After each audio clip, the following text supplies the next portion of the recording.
Au cœur des funérailles de mon propre corps, un éclair de douleur me transperça l'âme, j'étais mort, assassiné par ceux que j'aimais le plus, ma femme Élise et mon frère aîné, Victor, pour un héritage maudit que je n'avais même pas soupçonné.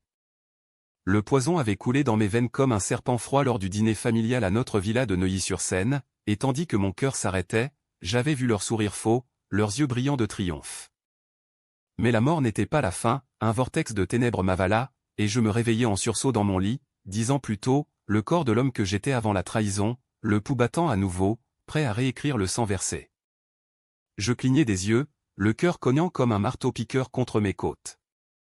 La chambre était la même, lit king size au drap de soie blanche, vue sur les toits de Paris par la fenêtre à meneaux, l'odeur familière du café filtre qui montait de la cuisine en bas. Mais l'air était chargé d'une fraîcheur d'automne 2015, pas celle étouffante de l'été 2025 où j'avais péri. Ma main cette main que j'avais vue se raidir dans l'agonie trembla en touchant mon visage. Pas de barbe grise, pas de rides creusées par les années de mensonges accumulés. J'étais moi, à 30 ans, avant que tout ne bascule. Alexandre ? La voix d'Élise filtra à travers la porte, douce comme du miel empoisonné. Elle entra, enveloppée dans un peignoir de satin rose, ses cheveux blonds cascadant sur ses épaules nues. Elle était belle, impitoyable, et je sus à cet instant que le destin m'offrait une seconde chance non pas pour pardonner, mais pour détruire. Tu as fait un cauchemar ? Viens, le petit déjeuner est prêt. Je me levai, les jambes flageolantes, et l'embrassai sur la joue, sentant déjà le goût amer de la trahison sur sa peau. Oui, un mauvais rêve. Mais il est passé. Mensonge. Le rêve ou plutôt le souvenir était gravé en moi comme un tatouage de feu. 10 ans plus tard, lors de ce dîner fatal, Victor avait versé l'antimoine dans mon verre de Bordeaux, Élise avait détourné les soupçons vers un accident cardiaque. Mon testament, falsifié par leurs soins, avait tout légué à elle, sous prétexte d'un oubli de ma part. Et le secret ? Oh, le secret qui m'avait coûté la vie, j'avais découvert que notre fortune familiale, bâtie sur la banque privée que j'avais héritée de père, cachait un réseau de blanchiment d'argent pour la mafia corse. J'avais voulu tout nettoyer, les dénoncer. Eux, ils m'avaient fait taire. Paris s'étalait sous mes yeux depuis le balcon, la Seine argentée sous le soleil matinal, les klaxons lointains des boulevards Haussmann. J'étais banquier, Alexandre Duval, héritier d'une lignée qui remontait à la Restauration, mais ma vie n'avait été qu'une façade dorée. Père était mort d'un infarctus en 2010, un autre poison, j'en étais sûr maintenant. Victor, mon frère aîné, avait toujours convoité la place de PDG. Élise, ma femme depuis 5 ans, n'était qu'une ambitieuse mannequin qui avait vu en moi un ticket pour les sommets de la société parisienne. Et moi ? J'avais été l'idiot confiant, l'homme qui croyait en l'honneur familial. Je descendis à la cuisine, où Élise remuait des œufs brouillés avec une nonchalance feinte. Victor appelle ce soir pour discuter de l'expansion en Suisse. Il dit que c'est crucial. Sa voix était légère, mais je voyais déjà les fils de la toile qu'elle tissait. En 2025, cette expansion avait été le prétexte pour détourner des fonds, me piéger dans un scandale financier bidon avant de m'achever. Crucial, dis-tu ? Je m'assis, feignant l'intérêt, mais mon esprit bouillonnait. La vengeance ne serait pas un feu d'artifice, elle serait un scalpel, précis, impitoyable. Première étape, infiltrer leurs secrets avant qu'ils ne m'atteignent. J'avais 10 ans pour les désarmer, pour les faire saigner sans qu'ils ne voient le couteau venir. La journée se déroula en un tourbillon contrôlé. Au bureau de la Banque Duval, rue de la Paix, je passais des heures à fouiller les archives numériques, chose que l'Alexandre d'avant n'avait jamais osé. Les dossiers sur les comptes offshore en Corse surgirent comme des fantômes, transferts illicites vers des sociétés écrans, signés de la main de Victor. Des millions d'euros, sales comme de la boue séchée. Et Élise ? Son nom apparaissait dans des virements discrets vers des comptes à Monaco, des dons pour sa carrière de philanthropie factice. Il me volait déjà, goutte à goutte, avant même de me tuer. Le soir, Victor appela. Sa voix, grave et assurée, résonna dans le haut-parleur, « Frangin, on doit accélérer. Les Corses pressent pour plus de liquidités. Si on rate ça, la banque coule. » J'imaginais son visage, ce sourire carnassier sous sa moustache taillée, ses yeux bruns calculateurs. « Et si on nettoyait d'abord, suggérai-je, testant les eaux. » Un silence. Puis un rire forcé. « Nettoyer ? Tu es toujours le petit saint, Alexandre. Laisse-moi m'occuper des détails sales. Toi, reste le visage propre. Je raccrochais, le sang pulsant dans mes tempes. Le petit saint? J'allais devenir leur cauchemar. Cette nuit-là, allongé auprès d'Élise qui dormait paisiblement, je planifiais. Pas de violence brute, pas encore. Des rumeurs, des fuites anonymes, des alliances inattendues.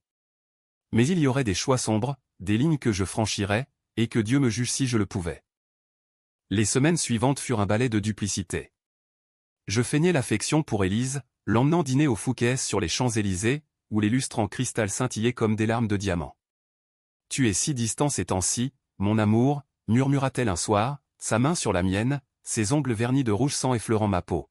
« Est-ce que quelque chose ne va pas? Rien que le travail, chérie. Et toi? Tes shootings à Milan? Je sondais, sachant qu'elle y cachait des rendez-vous avec des investisseurs corses. Elle rougit légèrement, un tic que je n'avais jamais remarqué avant. Oh, c'est fatigant, mais excitant. Bientôt, on aura notre villa en Toscane. Notre villa. Celle qu'il vendrait après ma mort pour effacer les traces. Je souris, mais intérieurement, je gravais son nom sur ma liste. Victor, de son côté, organisa un voyage d'affaires à Ajaccio. J'insistai pour l'accompagner ou pour resserrer les liens fraternels. Il accepta, surpris par mon enthousiasme soudain. En Corse, l'air salin de la mer Méditerranée masquait à peine l'odeur de corruption. Nous logeâmes dans une villa isolée près de Bonifacio, où des hommes en chemise ouverte, tatoués de croix et d'encre, nous attendaient. Luca Rossi, le parrain local, un colosse au cigare éternel, serra ma main avec une poigne qui craquait les os. « Monsieur Duval, votre frère parle tant de vous. » Le banquier honnête. Victor rit nerveusement.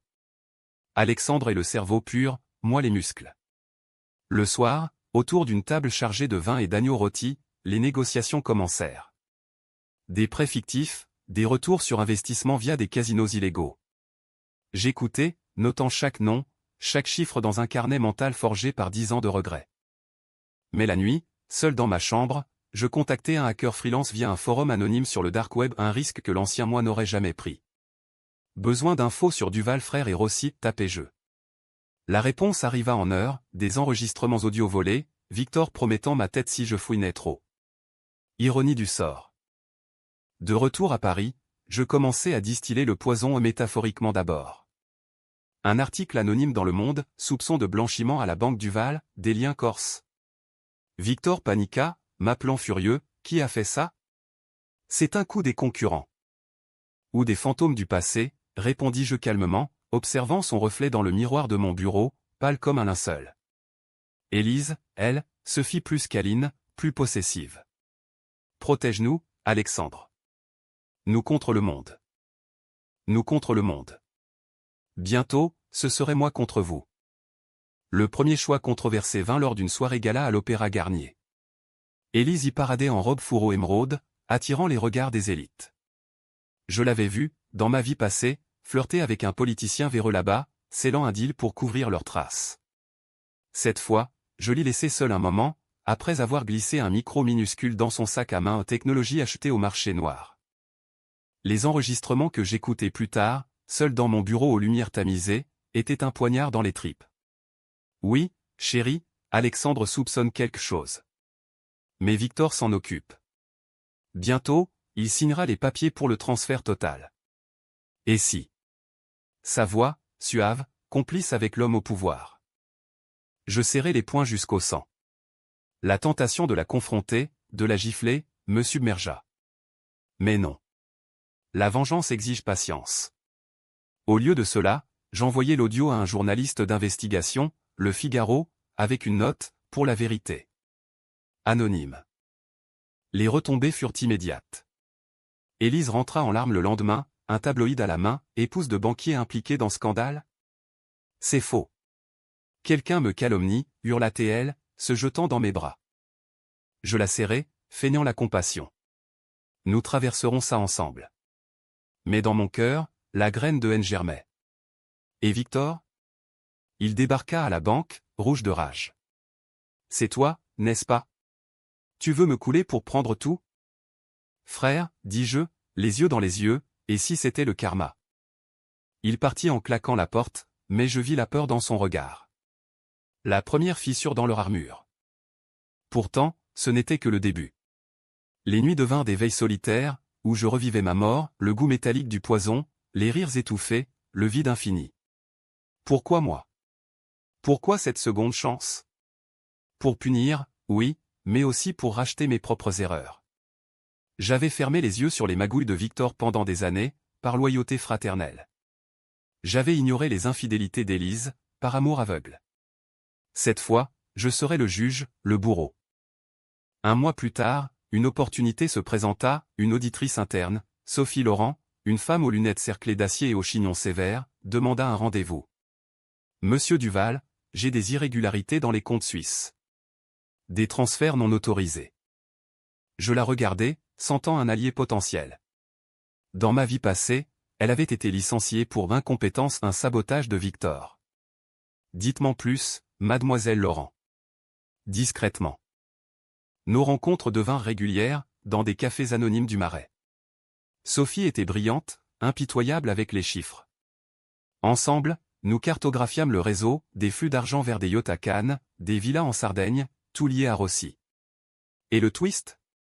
Père n'était pas mort naturellement, Victor l'avait empoisonné pour le poste de PDG, Élise couvrant les traces pour son alliance matrimoniale. Vous risquez gros, murmura Sophie un soir, sous la pluie battante de la place des Vosges. Pourquoi faire ça? Parce que la famille n'est pas toujours du sang, répondis-je, et pour la première fois, je vis dans ses yeux une lueur d'autre chose que la suspicion. De l'admiration? De l'attirance? Un danger supplémentaire, mais nécessaire. La tension montait. Élise commença à me surveiller, fouillant mes papiers quand je dormais. Victor menaça ouvertement lors d'un dîner familial tendu à Versailles, où les chandeliers projetaient des ombres comme des lames. Si tu continues à jouer les justiciers, frangin, tu finiras comme père, 6 pieds sous terre. Sa menace, dite avec un sourire, me glaça. Mais je ripostai, et si je déterrais ce qui pourrit sous la pelouse? Le silence qui suivit fut électrique. Élise pâlit, son verre de champagne tremblant dans sa main. La soirée se termina en eau de boudin, mais j'avais planté le doute. Eux contre moi, maintenant ouvertement. Pourtant, le premier sang versé fut le mien métaphoriquement. Sophie et moi devînmes amants, dans une passion furtive née de la conspiration. Ses lèvres sur les miennes, dans un hôtel discret de Montmartre, étaient un antidote au poison d'Élise. C'est dangereux, halta-t-elle après, nos corps emmêlés. Mais je ne peux pas m'arrêter. Moi non plus, avouai-je, et c'était vrai. Mais ce choix de trahir mon mariage avant qu'il ne me trahisse me rongeait. Était-ce vengeance ou simple luxure? La ligne s'effaçait. Bientôt, les corps entrèrent en scène. Un appel anonyme, Duval, on sait que tu fouines. Retire ton article, ou ta femme paie. La voix rauque, accent méditerranéen. Je raccrochai, le cœur serré. Protéger Élise. Non. La laisser crever serait trop facile. Au lieu, j'accélérai, une fuite massive de documents à la brigade financière. Les bureaux de la banque furent perquisitionnés au lever du soleil, sirène hurlant rue de la Paix. Victor fut arrêté le premier, menottes au poignet, hurlant mon nom comme une malédiction. Élise, interrogée, pleura des crocodiles, mon mari est innocent. C'est un complot. Innocent? Je ris intérieurement en la voyant emmener. Mais le jeu n'était pas fini. Rossi, le parrain, s'évapora, et avec lui, les preuves contre eux. Victor sortit sous caution, Élise aussi, leurs avocats les meilleurs que l'argent sale pouvait acheter au tissant une toile de mensonges. La nuit de leur libération, ils vinrent chez moi. Élise, les yeux rougis, se jeta à mes pieds, Alexandre, sauve-nous. Nous sommes ta famille. Victor, plus direct, arrête ça, ou je te jure, tu regretteras d'être né. Je les regardai, ces traîtres que j'avais aimés, et dis calmement, la famille? C'est un mot vide pour les assassins. Ils partirent, mais je sus, la contre-attaque venait. Et avec elle, mon premier meurtre pas des mains, mais du cœur. J'avais condamné Sophie à l'oubli, l'éloignant pour la protéger. Pars à Genève, lui dis-je. Je termine seul. Elle partit en larmes, et je restai, solitaire, dans la tempête qui s'annonçait. Paris, ville des Lumières, devenait mon enfer personnel. La vengeance avait un prix, mon âme. Les jours suivants furent un kaléidoscope de paranoïa et de manœuvres. Mon appartement haussmannien, avec ses parquets cirés et ses moulures dorées, se transforma en bunker. Je fis installer des caméras, des alarmes, engager un détective privé, un ex-flic corse nommé Marco, que j'achetai avec des fonds secrets de la banque. Ils viendront pour vous, patron, grognatait-il, son accent roulant les guerres comme des balles. Victor est enragé, et Élise. Elle est plus vicieuse qu'un scorpion. Je hochai la tête, sachant qu'il avait raison. Dans ma vie précédente, après la perquisition de 2025, il m'avait isolé, des rumeurs de dépression, des accidents mineurs, ma voiture sabotée sur la 6, un empoisonnement léger lors d'un lunch. Cette fois, je renverserai la vapeur. Le premier assaut vint sous forme de chantage. Un paquet anonyme atterrit sur mon bureau, photo de Sophie et moi, enlacés dans cet hôtel de Montmartre, avec une note, retire les charges, ou le monde saura que le saint banquier est un adultère. Signé d'une initiale, E. Élise. Bien sûr. Je brûlais les photos dans l'évier de ma cuisine, observant les flammes lécher le papier comme ma rage. Adultère? C'était elle qui avait ouvert les portes de l'enfer. Mais la menace touchait Sophie, et ça, je ne le permettrai pas. J'appelai Marco, trouve où elle se cache. Neutralise-la. Neutraliser. Le mot plana dans l'air comme un présage. Était-ce le début de ma déchéance? Marco obéit, et 2 jours plus tard, Élise disparut lors d'un shopping rue du Faubourg Saint-Honoré. Kidnappée? Non, un retrait forcé dans une planque près de Fontainebleau, où Marco la garda sous bonne garde, ligotée, bâillonnée, mais vivante. Pour l'instant. Qu'est-ce que tu attends de moi, hurla-t-elle quand je la confrontai, seule dans la cabane isolée, sous la pluie qui tambourinait sur le toit de tôle. Ses yeux, d'habitude si calculateurs, étaient fous de terreur. Le maquillage coulait en traînées noires sur ses joues. La vérité, Élise. Tout. Sur Victor, sur Père, sur nous. Je m'approchai, sentant l'odeur de sa peur aux sueurs et parfum Chanel entremêlés. Elle cracha, tu es un monstre. Je t'aimais, au début. Mais tu étais faible, obsédé par ton bonheur. Victor m'a montré la voie, prendre ce qui nous revient. Père savait pour les Corses, il voulait arrêter. On l'a aidé à partir. Aider. Le mot me frappa comme un coup de poignard. J'attrapai son menton, forçant ses yeux à croiser les miens. Et moi? Le dîner de 2025? Un silence. Puis un rire hystérique. Tu l'as su? Oui, l'antimoine. Rapide, indolore. Pour notre avenir. Notre avenir. Je la lâchai, la nausée montant. Ton avenir se termine ici, si tu ne coopères pas. Signe les aveux, tout le réseau, les comptes, les meurtres. Elle signa, tremblante, sous la menace d'une seringue que Marco tenait au pas de poison, juste un sédatif pour la calmer. Les documents atterrirent sur le bureau du procureur le lendemain, anonyme bien sûr. Le Monde titra, trahison au sommet, l'épouse Duval avoue le blanchiment familial. Victor explosa. Il débarqua à la banque avec des avocats en costard, exigeant une réunion d'urgence du conseil. Tu as manigancé ça, siffla-t-il dans l'ascenseur privé, ses poings serrés. Élise est innocente, c'est toi qui la manipules. Innocente? Comme Père l'était, ripostai-je, appuyant sur le bouton d'arrêt d'urgence. L'ascenseur se figea entre 2 étages, un cercueil d'acier. Dis-moi, Victor, combien as-tu touché pour le meurtre de Père? Les Corses payaient bien. Son visage se décomposa, puis se durcit. Il bondit, ses mains autour de ma gorge. Espèce de rat. Je t'ai élevé, protégé. Sans moi, tu n'es rien.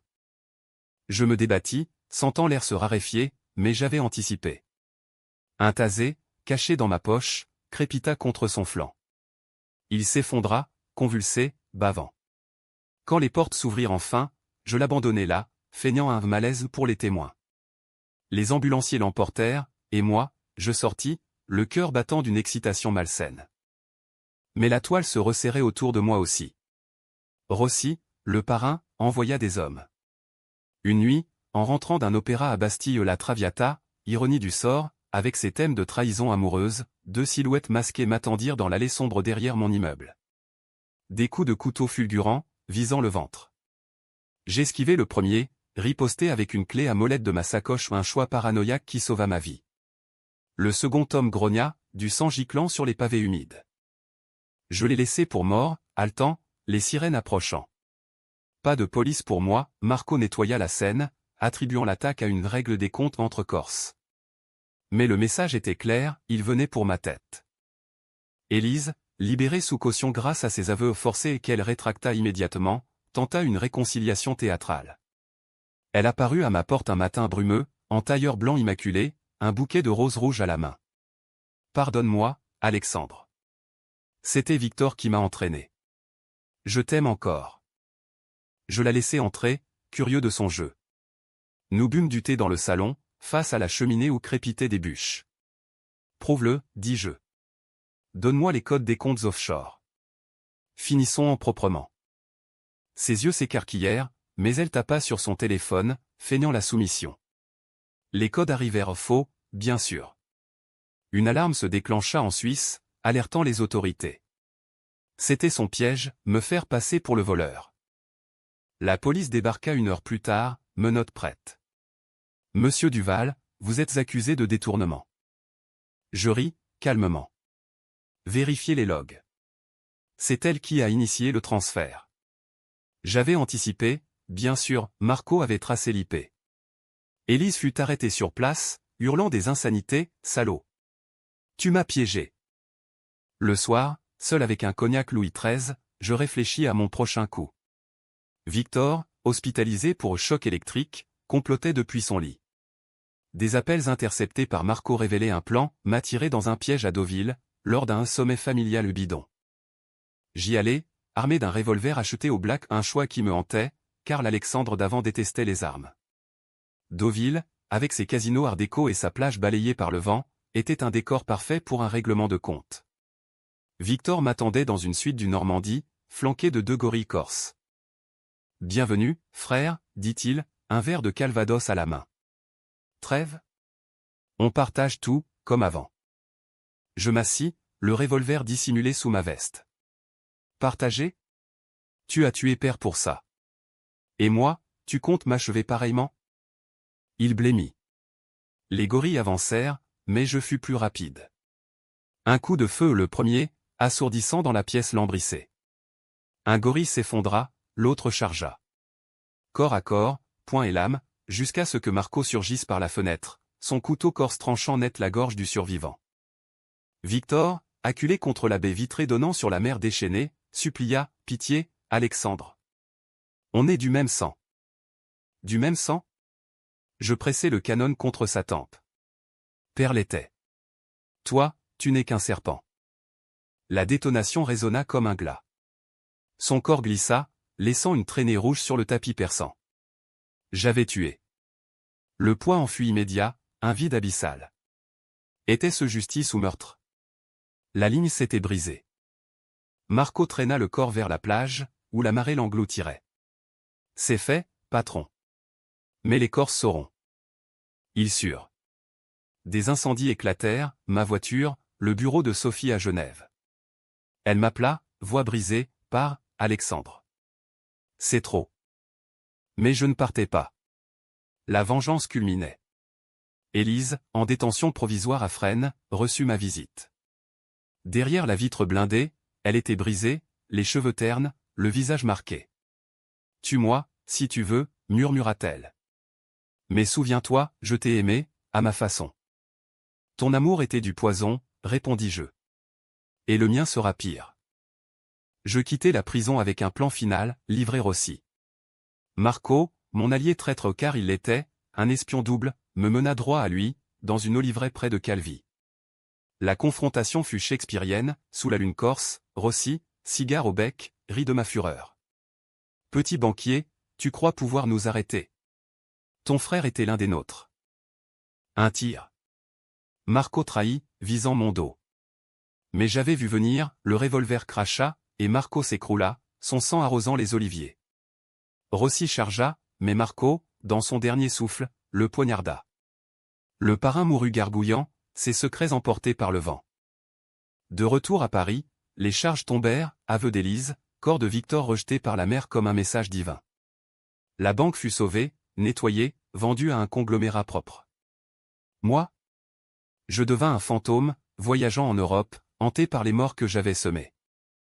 Mais la twist vint un an plus tard, enceinte. Élise, avant son suicide en cellule 1, accident que je n'avais pas orchestré, avait laissé une lettre. Notre enfant, conçu avant la tempête. Victor n'était pas mon frère, un bâtard de père avec une maîtresse, infiltré pour détruire de l'intérieur. Le cycle de trahison était plus profond. Je tins l'enfant contre moi, un garçon aux yeux bleus comme les miens, et jurai, pas de vengeance pour toi. Seulement la paix. Pourtant, dans les nuits parisiennes, je sentais l'ombre de mes actes. La Renaissance n'effaçait pas le sang. Elle le multipliait. Paris, ville éternelle, m'avala comme un amant jaloux après la chute de Rossi.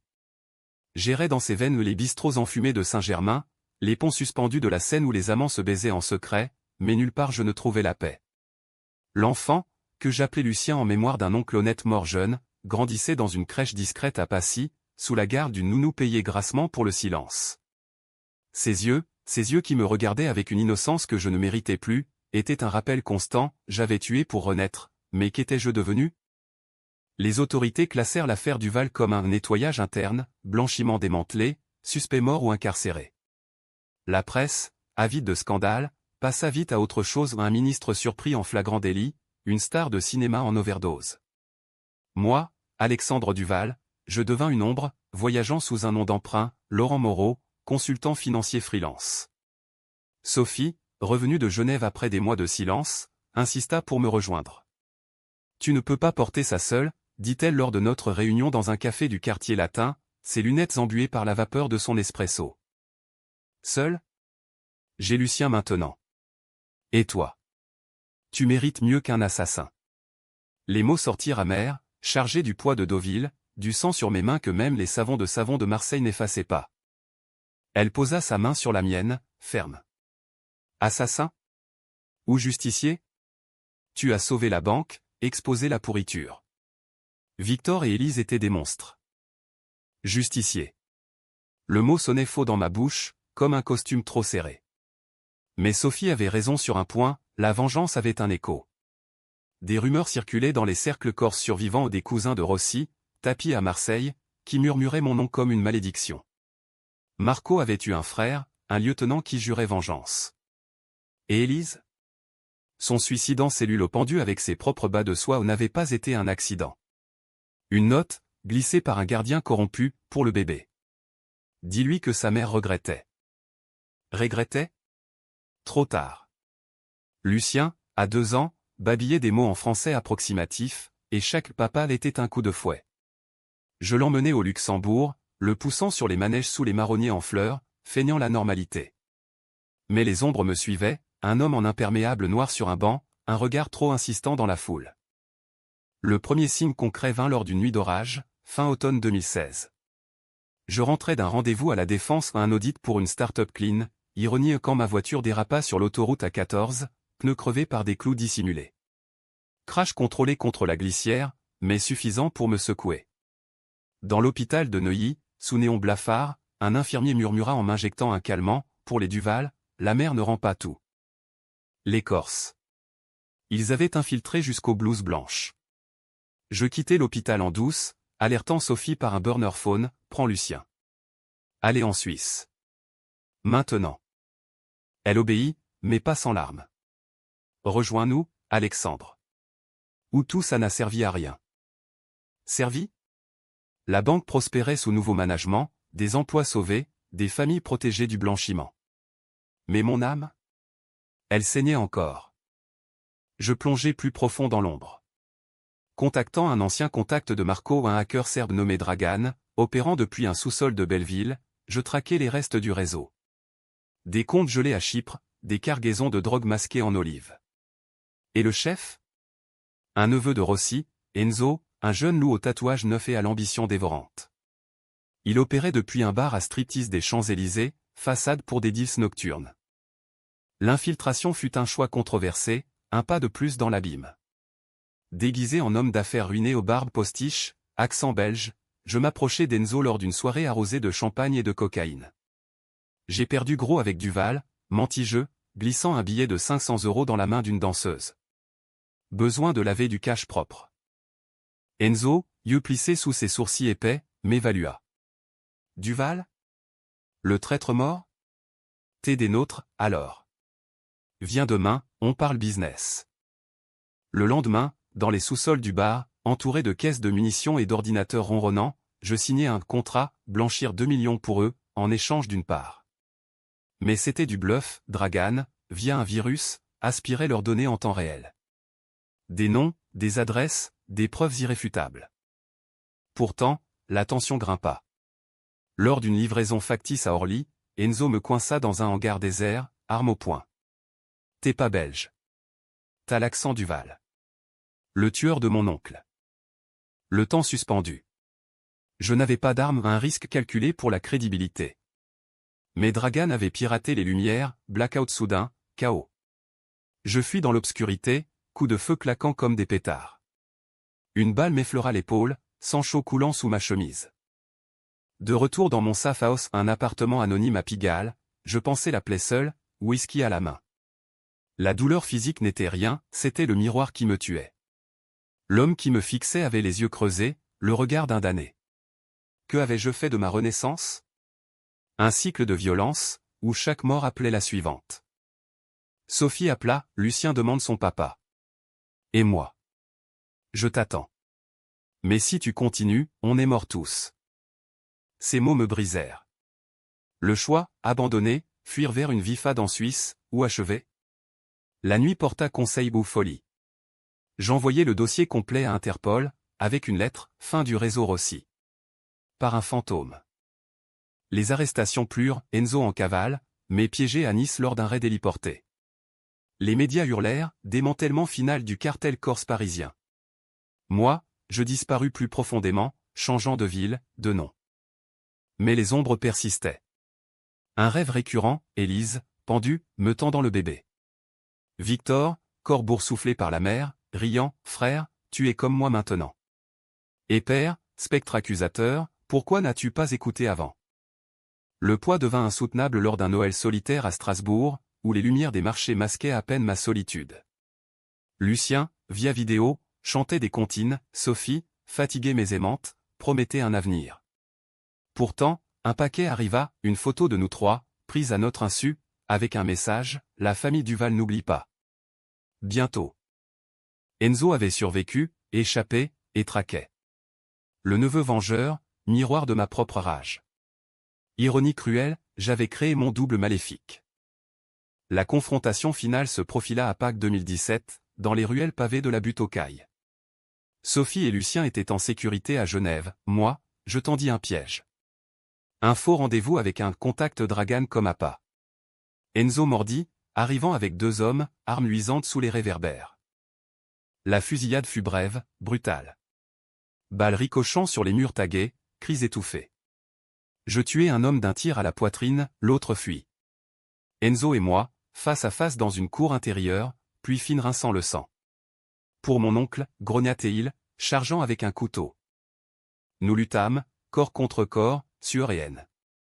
Sa lame trancha mon bras, mon poing cassa son nez. Au sol, je le chevauchai, main sur sa gorge. Pour ma famille, haltai-je, serrant jusqu'à ce que ses yeux roulent. Mort. Encore. Le dernier, jurai-je. La police arriva, alertée anonymement, je m'évanouis dans la nuit, laissant le carnage. Des semaines plus tard, à Genève, Sophie m'accueillit. Lucien courut dans mes bras, riant. La maison, vue sur le lac Léman, était un havre. Mais le poids des ombres? Il ne partait pas. Chaque nuit, les fantômes dansaient. Pourtant, pour eux, je vivrais. La vengeance achevée, mais à quel prix? La renaissance n'était pas une grâce, c'était une malédiction dorée.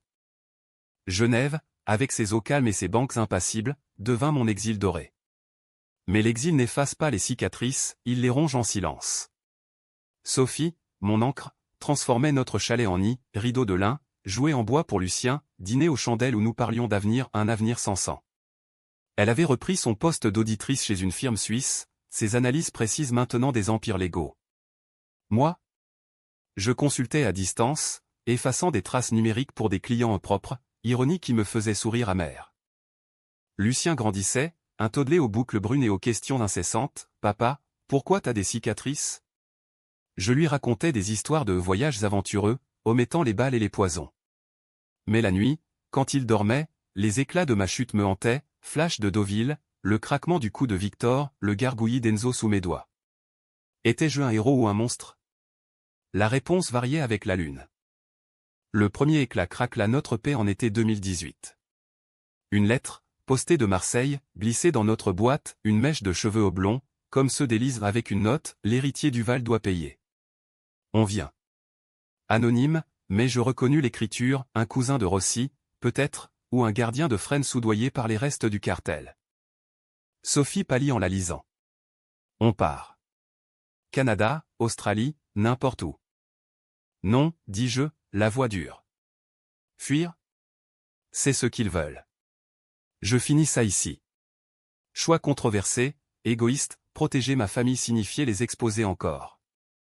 Mais la vengeance, une fois entamée, est une drogue, arrêtée, c'est mourir à petit feu.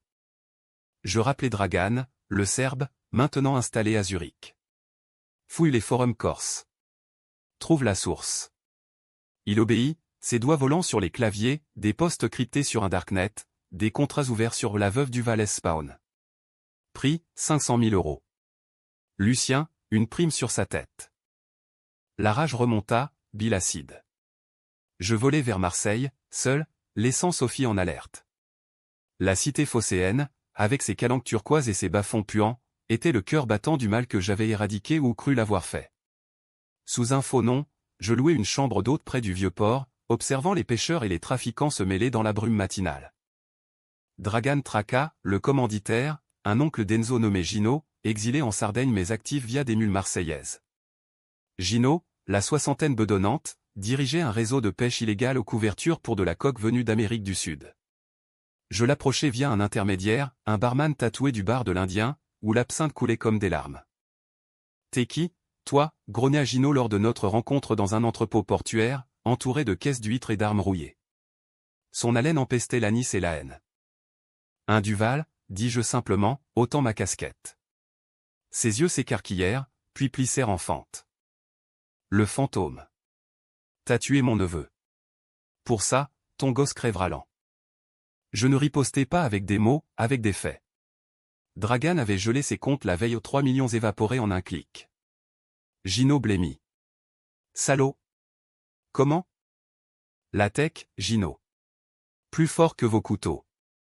Signe, retire le contrat sur mon fils, ou je balance tout à la PJ. Il rit, jaune. Et si je te bute là? Ces hommes avancèrent, mais l'entrepôt explosa en sirène, Dragan avait alerté les flics, preuve en main. Fusillade chaotique aux balles traversant les caisses, odeur de poudre et de poisson pourri. Je tirai 2 fois, blessant un mule, Gino s'enfuit, mais une balle dans la jambe le cloua. Quand les menottes claquèrent, il cracha, la famille Rossi renaît toujours. Comme toi, Duval. Renaît. Le mot me frappa. Étais-je différent? Non. Juste plus chanceux. De retour à Genève, Sophie m'embrassa avec fureur, ne refais plus ça. Pour nous. Je promis, mais les promesses sont du vent. Lucien, sentant la tension, devint colérique, jetant ses jouets en crise, papa méchant. Méchant. La vérité d'un enfant. L'automne apporta un nouvel éclat, une enquête journalistique, menée par un reporter de Libération obsédé par l'affaire Duval. Il me traqua jusqu'à Genève, frappant à notre porte un soir de brume lacustre. Monsieur Moreau ou devrais-je dire Duval? J'ai des sources, votre rôle dans les morts de Victor, Rossi. Sophie le fit entrer, thé en main, mais je vis la peur dans ses yeux. Qu'est-ce que vous voulez, demandai-je, voix neutre. La vérité. Pour un livre. La vengeance des banquiers ça vendra. Choix, le tuer? Non, trop bas. Au lieu, je négociai, des infos partielles, en échange de silence sur Lucien. Il accepta, mais le livre sortit 6 mois plus tard, roman à clé, où Alex était un anti-héros tourmenté. Les critiques divisèrent, héros pour les uns, psychopathe pour les autres. Paris bruissa, des appels anonymes reprirent. La controverse me rongeait. Étais-je un justicier, comme Sophie le disait, ou un vigilant qui avait franchi la loi? Les débats en ligne forum Reddit, Twitter français me peignaient en noir, Duval, le serial killer en col blanc. D'autres, il a nettoyé la pègre, bravo. Lucien, à 4 ans, posa la question fatidique lors d'un pique-nique au bord du lac, papa, t'es un héros comme dans les films? Je mentis, oui, fiston. Mais les héros saignent aussi. L'hiver 2019 craquela tout. Gino, libéré sous caution, lança un dernier assaut, un colis piégé envoyé à notre adresse aux bombes artisanales, heureusement désamorcé par la police suisse, alertée par Dragan. L'explosion contrôlée illumina nos vies d'un flash terrifiant. Sophie hurla, serrant Lucien, moi, je jurais la fin. Vol retour à Marseille, cette fois avec des contacts Interpol, un inspecteur parisien, Claire Moreau, ironie du nom, qui haïssait les Corses depuis la mort de son partenaire. Duval, vous êtes une légende noire, dit-elle dans un bistrot du Panier, fumant une gauloise. Aidez-moi à clore ça. Ensemble, nous tendîmes le piège final, un faux deal à la calanque de Sugiton, falaise abrupte plongeant dans la mer turquoise. Gino mordit, convoyant ses derniers hommes. Raid nocturne, hélico, tireur d'élite. Gino, acculé sur un promontoire, visa clair, je plongeai, le plaquant au sol. Lutte désespérée, rocher coupant, vague rugissant en bas. Pour Enzo, rugit-il, couteau à mon cou. Pour ma famille, répliquai-je, le poussant du bord. Il bascula, hurlement coupé net par l'écume. La chute. Littérale, métaphorique. Claire me menotta brièvement en procédure, mais les relâcha, vous êtes clean, Duval. Mais ne revenez pas. Je ne revins pas, Genève devint prison dorée. Sophie divorça au choix douloureux, message, je t'aime, mais pas ce monstre en toi. Lucien a besoin de normalité. Elle partit avec lui à Vancouver, gardien payé par mes fonds. Lettre sporadique, il grandit bien. Pardonne-toi. Pardon? Impossible. Les éclats de ma chute mort, trahison, controverse formaient un vitrail brisé, reflétant un homme détruit. Pourtant, en 2020, pandémique lockdown, seul dans le chalet vide, je trouvais un semblant de rédemption. Écrivant mes mémoires anonymes Renaissance sanglante, auto-publiées en ligne, je confessais tout, sans nom. Lecteur divisaire, catharsis pour les uns, apologie du crime pour les autres. Un psy virtuel, via Zoom, diagnostica, PTSD vengeur. Chercher la paix. La paix vint lentement. Bénévolat à une ONG anticorruption, voyage solitaire en Provence, chant de lavande apaisant, où je semais des fleurs sur la tombe anonyme d'Élise à Père-Lachaise. Pour Lucien, murmurai-je. Mais la twist finale guettait, une lettre de Sophie, 2022. Lucien sait. Il veut te voir. Viens. Je vins. Aéroport de Genève, embrassade larmoyante. Lucien, 10 ans, me serra, t'es mon héros, papa. Même avec les cicatrices. Les éclats? Toujours là, mais réfractés par l'amour. La chute n'était pas la fin, c'était le tremplin vers une renaissance vraie. L'aube se leva sur Vancouver comme une promesse fragile, brume du Pacifique se dissipant sur les pins, révélant un ciel d'un bleu impitoyable. Sophie avait choisi cette ville pour sa distance géographique, émotionnelle des fantômes parisiens, mais aussi pour ses espaces verts où Lucien pouvait courir libre, loin des pavés ensanglantés de mon passé. Notre réunion fut un rituel maladroit, dîner dans un restaurant de fruits de mer à Granville-Island, où les moules fumaient et les vins californiens coulaient doux. Lucien, adolescent précoce aux yeux vifs d'Élise mais à la mâchoire carrée de la mienne, me bombarda de questions, c'est vrai, t'as combattu la mafia? Comme dans John Wick. Je ris, mal à l'aise, échangeant un regard avec Sophie, ses cheveux grisonnants élégamment noués, son sourire lasse mais chaleureux. Pas comme dans les films, fiston. Plus. Gris. Des erreurs, des regrets. Mais t'as gagné, non, insista-t-il, fourchette en l'air comme une épée. Gagné? La question me hanta cette nuit-là, dans la chambre d'amis surplombant l'océan. Les vagues chantaient une litanie, victoire ou illusion? 10 ans après ma renaissance, 2025 approchait, boucle temporelle cruelle, j'avais démantelé un empire, sauvé une banque, élevé un fils à distance. Mais les cendres? Elles collaient encore à mes semelles, cauchemar où Victor renaissait pour me hanter, où Élise murmurait des « je t'aime » empoisonnés. Sophie glissa dans ma chambre à minuit, silhouette en nuisette de coton. Il t'idolâtre, tu sais. Mais moi. J'ai peur que tu repartes en croisade. Ses mains sur mon torse, chaudes, hésitantes. Plus de croisade, murmurai-je, l'attirant contre moi. Notre nuit fut un feu doux, réconciliant corps et âme fracturés. Au matin, elle proposa, reste. On recommence. Thérapie, famille, normalité. Normalité. Le mot sonnait comme un luxe volé. J'acceptai, m'installant dans une maison modeste à Kitsilano, jardin potager, vélo pour Lucien, consultation en ligne pour payer les factures. Mais l'aube des cendres n'était pas si rose. Des nouvelles de France filtraient, la Banque Duval, rebaptisée Eurotrust, prospérait, un film sur l'affaire sortait, avec un acteur hollywoodien Alex le Vengeur. Controversé, bien sûr au Festival de Cannes le boycottait pour glorification de la violence. Et moi? Les ombres revinrent sous forme d'un appel anonyme, voix déformée, Duval, les cendres brûlent encore. Un survivant veut ton sang. Un survivant. Gino avait un fils, caché en Algérie, rentré pour venger. Dragan, toujours fidèle, traqua, Karim Rossi, 25 ans, radicalisé en ligne, mélange de haine corse et d'islamisme fringe. Il opérait depuis Montréal, mais visait Vancouver notre Havre. La tension remonta, coiling comme un ressort. Je n'alertai pas la police au trop de traces menant à moi. Au lieu, je contactai Claire Moreau, l'inspectrice parisienne, maintenant commissaire. Un dernier service, dis-je via un lien sécurisé. Elle rit, toujours le justicier. J'envoie Interpol. Mais Duval, arrête.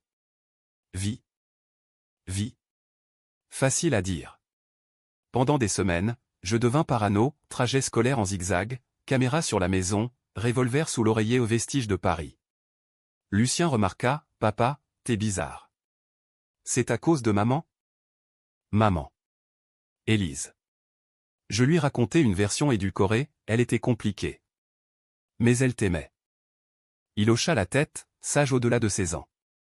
Et toi, tu l'as aimé? Oui. Et détesté. C'est la vie. L'aube craquela lors d'une randonnée dans les North Shore Mountains, Karim surgit des sentiers, masque noir, couteau courbe. Pour mon père. Pour Enzo. Son accent mêlait arabe et corse, rage pure. Sophie hurla, Lucien se figea. Je chargeai, instinct de Deauville revenant, roulade, coup de pied, lame sifflant près de mon oreille. Lutte dans la boue, pince égarant comme témoin muet. Karim était jeune, féroce, je, usé mais rusé. Un rocher en main, je l'assommai, le ligotant avec ma ceinture. Interpol arriva en hélico, Claire au téléphone, bien joué, fantôme. On le ramène en France. Procès public. Karim cracha du sang, t'es maudit, Duval. La vengeance ne finit jamais. Il avait raison. Mais pour la première fois, je sentis la boucle se fermer. Pas de meurtre de mes mains, progrès. De retour, Sophie pleura, c'est fini? Vraiment? Oui, mentis-je, ou crus-je. L'été passa en idylle, barbecue sur la plage, Lucien apprenant la voile, Sophie et moi redécouvrant l'intimité sans peur. Mais les cendres attisèrent un dernier feu, ma santé. Tout persistante, examen révélant un cancer du poumon au cadeau du stress, des nuits enfumées de cigarettes post-trauma. Diagnostic, stade 3. Pronostic, incertain. Je le cachai d'abord, mais Sophie sut, batte-toi, Alexandre. Pour nous. Thérapie, chimio, voyage en Europe pour des traitements alternatifs. Paris, une dernière fois, promenade solitaire sur les quais, touchant la pierre de Notre-Dame reconstruite. Père, Élise, Victor fantômes apaisés. Peut-être. La twist finale vint en 2025, boucle bouclée. Allongé dans un hôpital de Vancouver, Lucien à mon chevet, Sophie tenant ma main, je revis le vortex, mort en 2015, renaissance. Mais cette fois, pas de retour. Une lettre arriva aux deux Claire, Karim a plaidé coupable. L'affaire Duval close. Tu as gagné. Gagné. Je souris faiblement. Dites à Lucien, vis sans regret. Et aime, même les monstres. Les yeux se fermèrent, ténèbres bienvenues. Pas de poison, pas de balle, juste le temps, le grand égaliseur. Épilogue, Lucien, adulte, banquier éthique à Genève, raconta mon histoire dans un TED Talk. Mon père, le vengeur renaissant, leçon d'une chute. Controversé, applaudi. Sophie, veuve sereine, sourit dans l'auditoire. La vengeance? Cendre au vent. L'aube? Pour les vivants.